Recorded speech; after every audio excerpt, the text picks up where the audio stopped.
Welcome back to Horizon 2 Forbidden West 1.23 Burning Shores on my careful ultra hard let's play.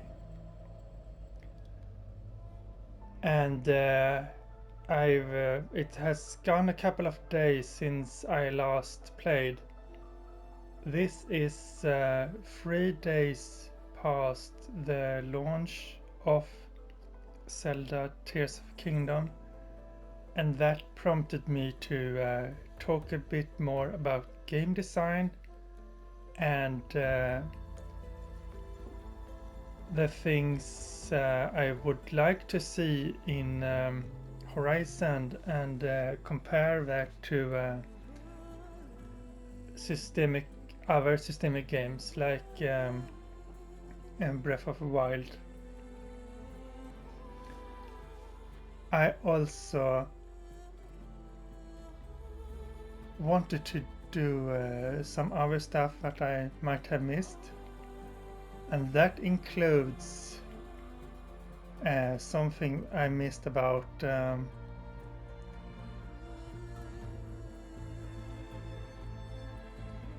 a thing that I can unlock with the music of Horizon, the theme music tones. So to prepare for that, I want to try to remember the notes of the theme music.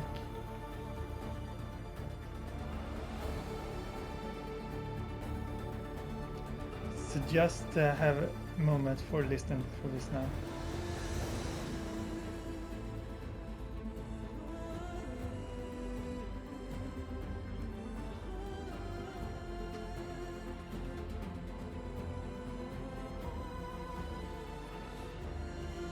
Okay, so I'm not good at music notes. I might have to look this up. So as a note, I played Burning Shores blind, but this is past the blind part of Burning Shores. So I'm going to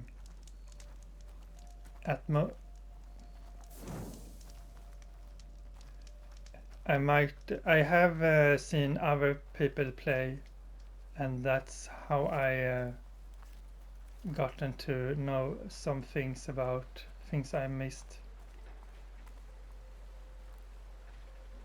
And remember now where I am.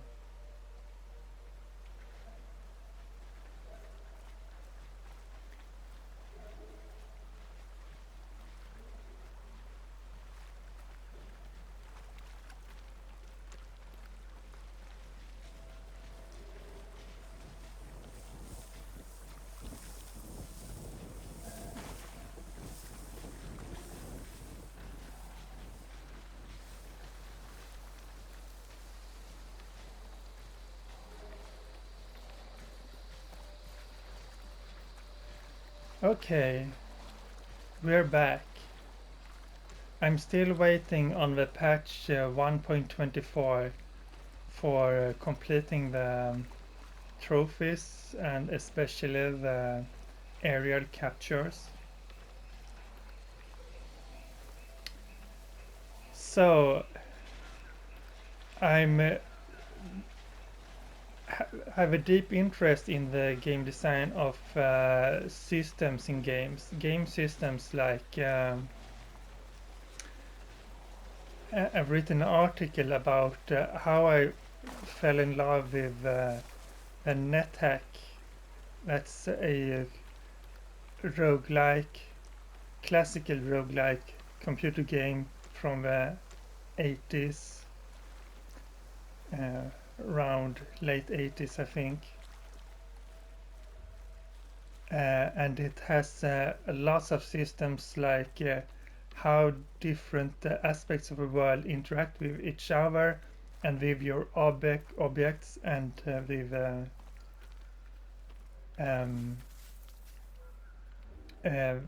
characters you see.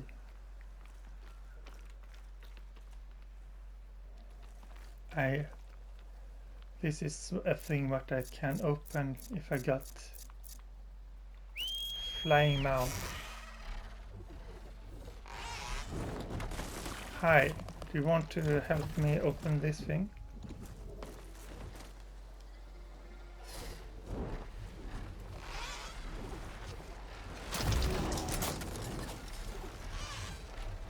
Let's see.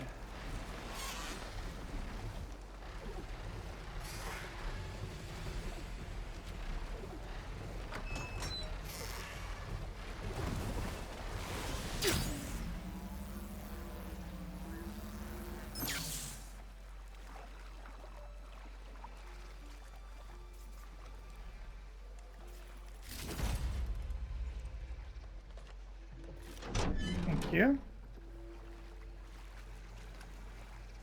I wonder what type of storage container that was.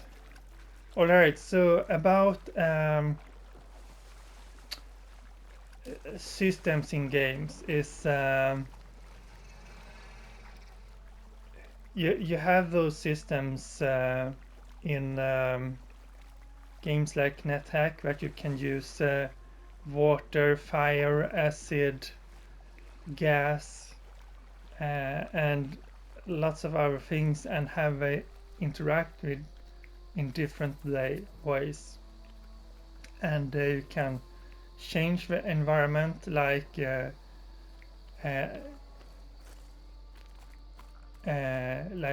crossing rocks, or burning oil, or putting out oils with water, and so on. You got similar systems like that in games like Divinity Original Sins 1 and 2. And then you have the development of physics in games, the way you could move objects in the world, and how that got more and more complicated, or should I say more advanced. Like you could, if you knocked if you knocked over a table or a chair, it would fall naturally, and that you could pick up objects and throw them.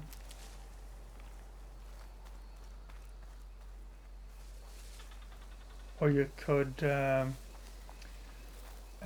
other things. So that was developed in,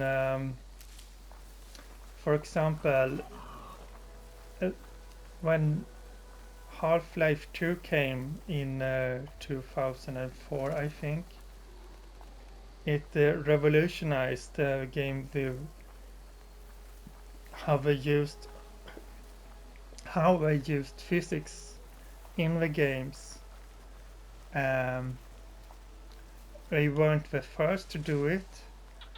I think it was an earlier game, but I explicitly remembered reading and seeing Trespasser. That was a early Jurassic Park-like game that was developed the physics like in a way that made it part of the puzzles and how you traversed in game. So is a type of system. So in Half-Life 2 you could move around boxes and put them on top of each other and climb up on them and reach areas. And that was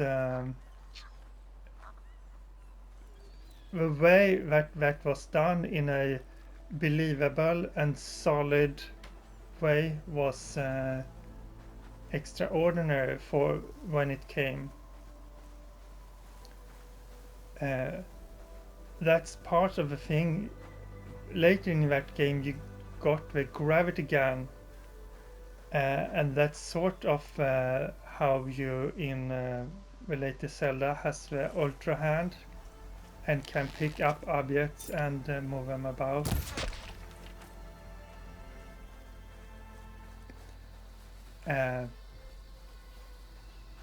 So that was one of the way that where did I? Oh, hard to see sometimes. So that's one of the way that made you, gave you the freedom to experiment and try out different things to get around in the environment. So you have those things in open worlds like I think Far Cry Crisis. I heard Digital Foundry mention them, and then you got the immersive Sims game like let's see, Dishonored, well, and Prey and Deus Ex, System Shock. Those has systems, or rather, you may not have physical systems. I don't want to go further because I don't want to scare away the birds here. I wonder if I can go closer if I just go slow and quiet.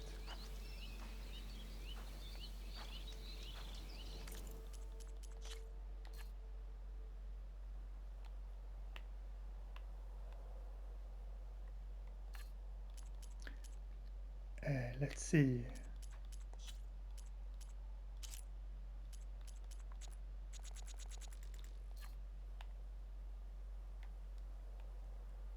Sorry. Nice bird. You're not quite touching the ground, but since this is from a distance, it's acceptable, I think. You have levels of detail depending on how close you are to an object, and these are pretty small.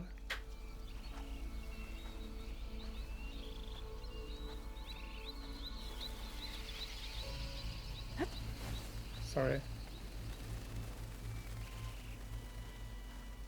I like how they fly around in formations, like, but not that they fly over. This is, they're flying directly through the rock, so you know, the beauty of Horizon, the fidelity and the the density of details does a lot of job to make me like to be in this world, and they do a lot for the immersion, but not when you constantly see things like you see all the corners they cut in order to do the density of graphics and fidelity, like these birds flying directly through the house and the rocks. That's not good. A systemic world means that you have the things actually have properties that reacts on properties in the environment and the things around them. That means that in this world you have triggers that make in this thing, it has a trigger that it reacts to the presence of me and loudness and so on, and also the birds. But it's a trigger for the play position. It's not a trigger for the actual detection of a threat, because if it would be a systemic thing, they would also react to machines, and you can see that those animals doesn't react at the least for machines stomping around, even if they are about to stomp directly on them. If it's a big machine, they completely ignore machines in the environment, but they don't ignore me.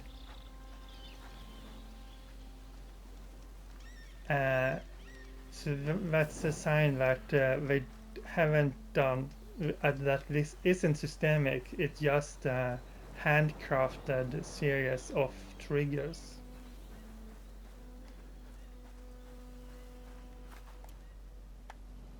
It's the same thing that the climbing system in this game and so much other things.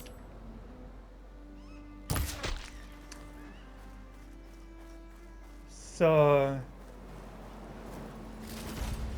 okay, I'm on my way to the island where you had the storm before. And speaking of that, I wanted to take a closer look at the clouds in this game. So let's continue up in the air. In Forbidden West, you had a limit of how high up you could fly. And that was partly because of the limitation of what the Forbidden West was made to work on the PlayStation 4, but since this game has been this expansion is also just for the PlayStation 5, they can lift the limit of how far up you can go. And I actually didn't realize that you can actually fly among the clouds.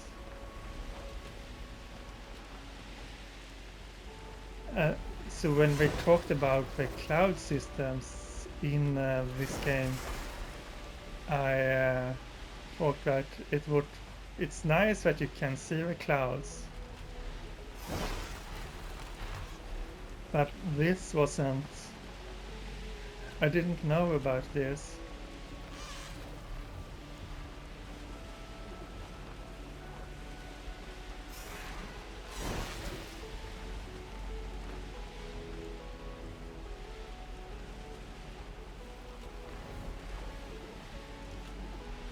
This is nice.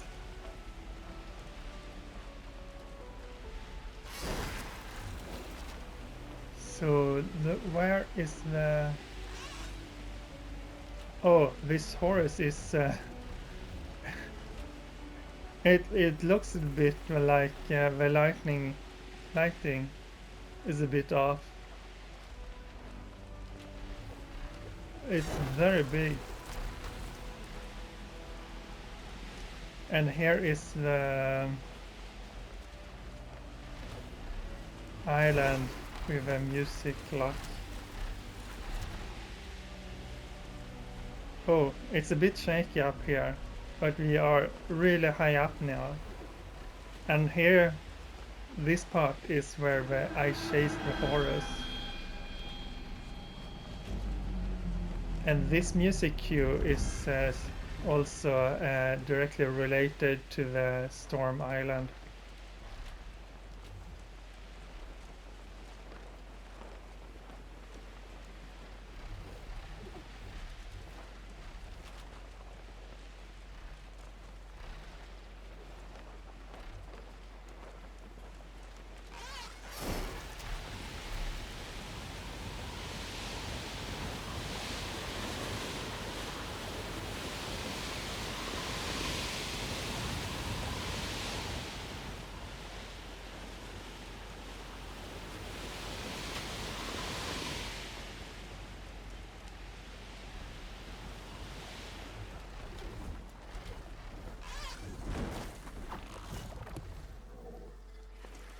But that you can do this is beautiful.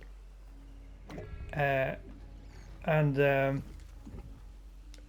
growing up with games from the 1980s and forward, it was part of a dream to finally have a game that you could see a rendered forest and walk around in the trees.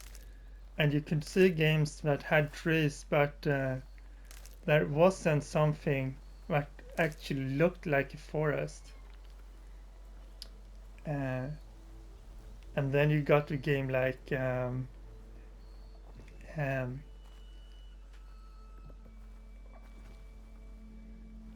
let's see, I forgot the name now, but then when later in the Witcher 3 was I think the first time that I actually was transported by walking in the nature. It felt so real that it was sort of a spiritual experience that it was a type of meditation just to walk around in the nature. So it's absolutely valuable to do that, but I would like a game that combined the beautiful environment and a systemic story, like you got the story and character and relationships and feelings from a game like Last of Us or Life is Strange or Uncharted.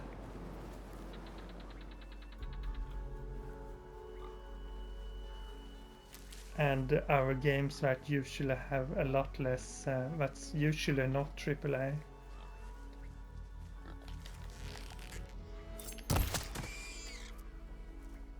And combine that with a sandbox like Breath of the Wild or the physics of that and the interactivity.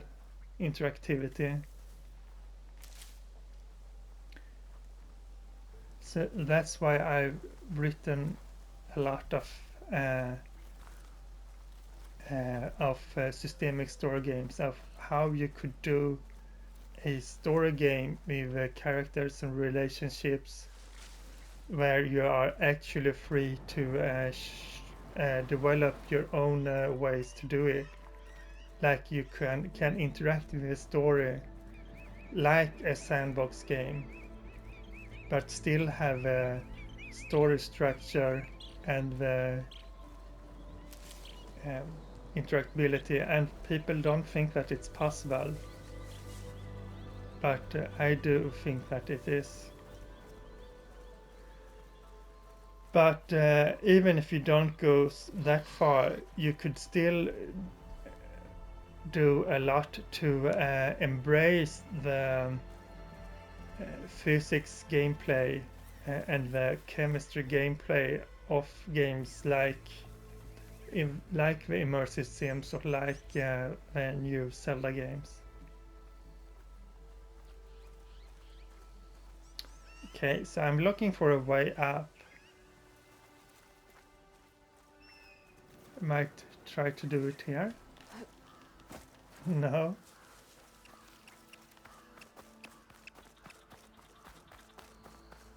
Aren't there a natural way? Okay, I can go up here. I thought there would be a staircase somewhere.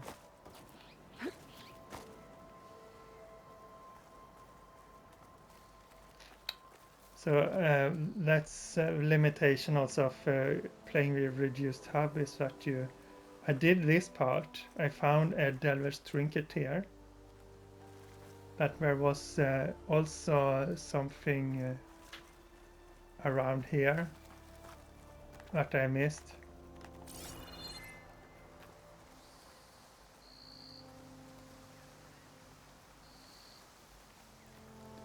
Yeah, So since I don't have a HUD here, it doesn't give me any reaction or prompt for why I can't open this.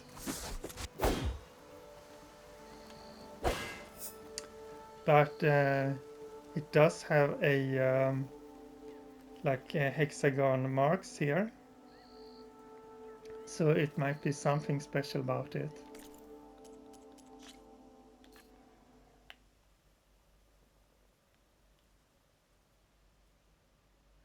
It looks very much corroded, so anyway, I should be able to open it by playing the Horizon tune.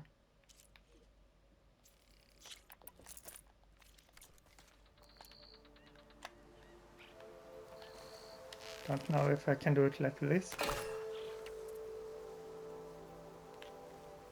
I can.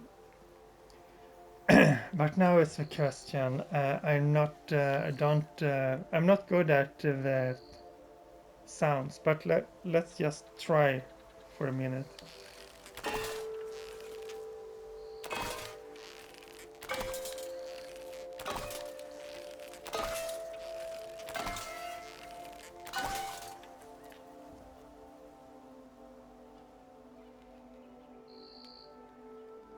Jeez.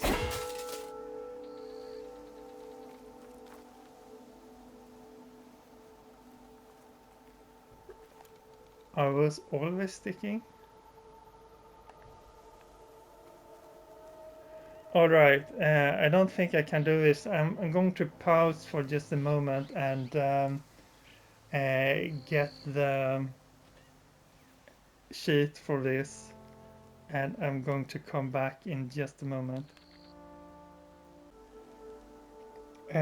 So welcome back, and I totally cheated for finding this. Let's see, 1, 2, 3, 4, 5, 6, 7. Yeah, so I should in theory be able to do this by listening to the theme song and then trying to recreate the melody. I'm not really comfortable about doing that. It looks like my arrows times out. And it seems to be getting dark soon. Okay, like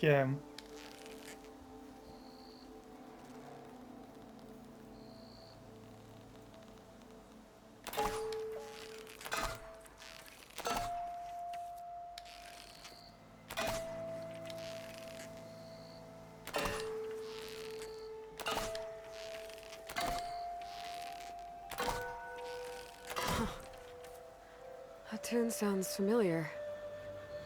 Reminds me of metal and rust and rebirth.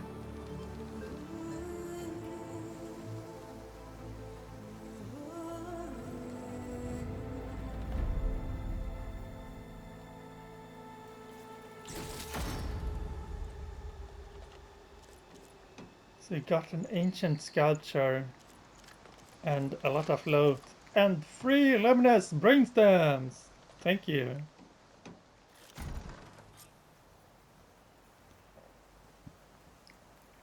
That's a nice puzzle.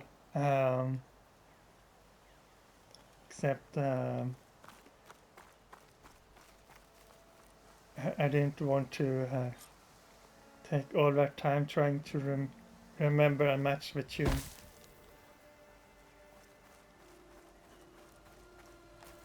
Do I have anything else here around? So this is the storm bird that guarded this island before. Or actually the function of the storm bird is to seed clouds and help the terraforming process by processing the air by inserting particles in the sky for different purposes for the terraforming system, and producing using electricity to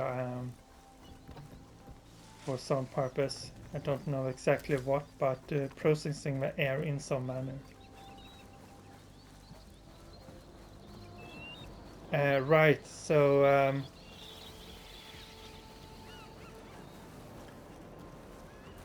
I would really much like the combat in Horizon Zero Dawn is systemic, what the machines has different parts and react to the things you do in combat in many ways.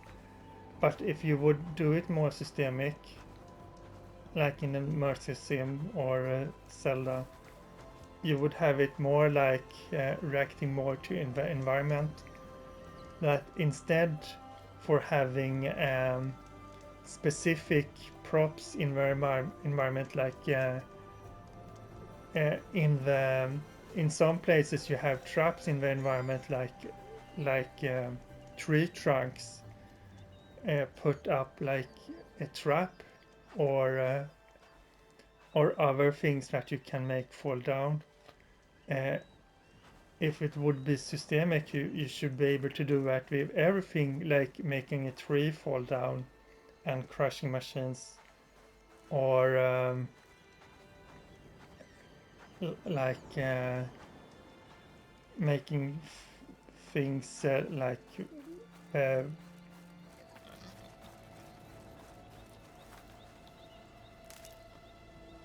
the Ridgewood here, making them catch fire so you can burn machines. You have some things like you can dive into the water to wash off acid and some other things. So that's a good thing, but there is much more you can do, and especially around getting around in the world, like climbing and getting in buildings and so on, get past doors. All those things you have to do quests in other ways. So the level designers should get comfortable to give up their control and be so that don't try to force the player to do the climbing puzzles that they have constructed in exactly the way that they constructed them. So they did give up control when they introduced the flying mounts, but it should be more expanded. Like in the first game, you could come around that by standing on top of the strider, for example. On top of your mount, you could jump from, place the strider alongside a wall, and then jump up on the strider and, for example, up on the horns, and getting up to places where the quest designer didn't anticipate what you would do. So yeah, the climbing should absolutely be redone.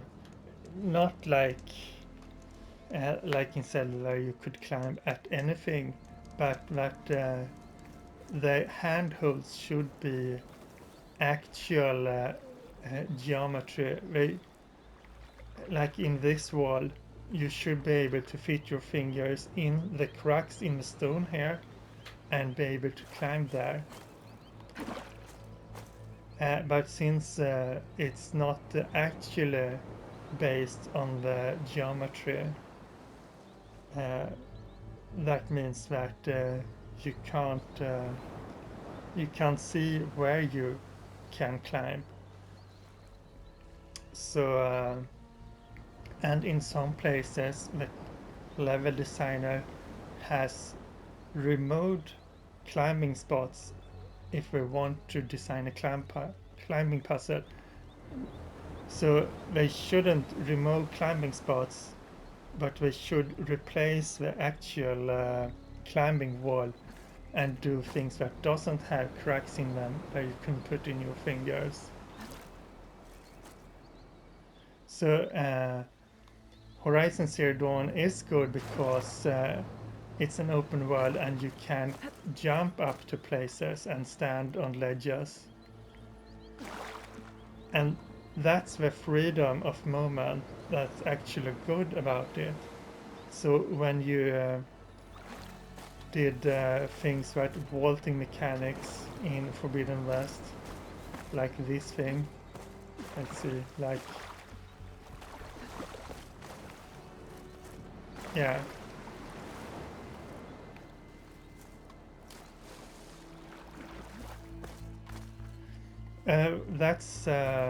That's good, but the climbing should be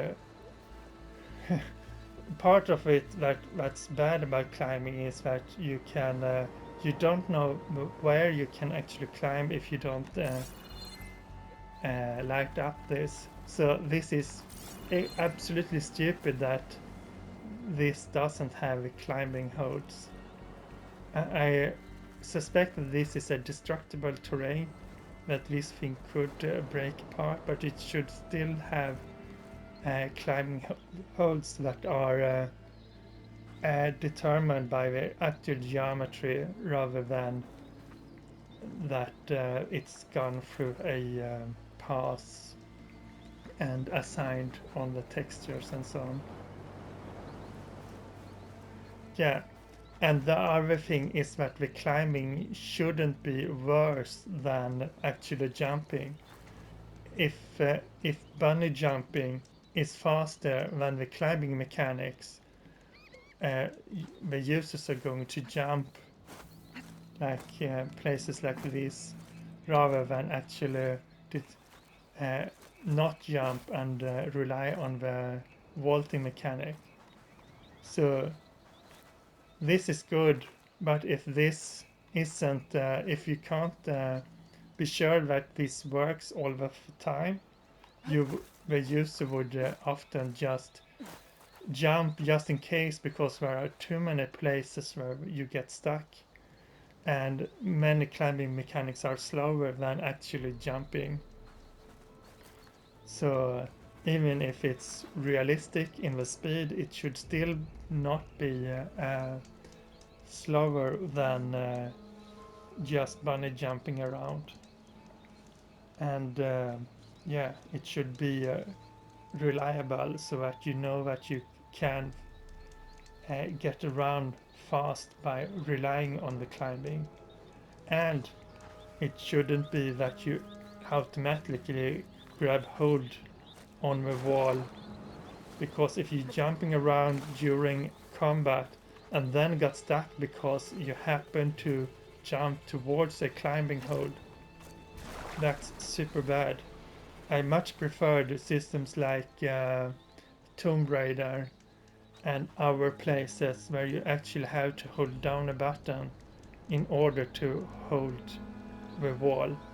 That makes it more immersive, and it also makes it easier to control if you the act of holding on a wall actually involves you holding down a button for it. Okay, so that's a bit about systemic gameplay and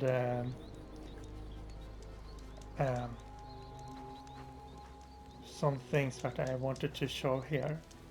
So I'm going to go back to my waiting for the next patch so that we can finish this game.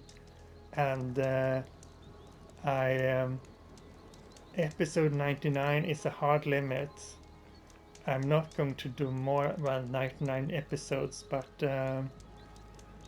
it shouldn't be more than 1 or 2 episodes past the next patch. So see you in the next episode, and bye for now.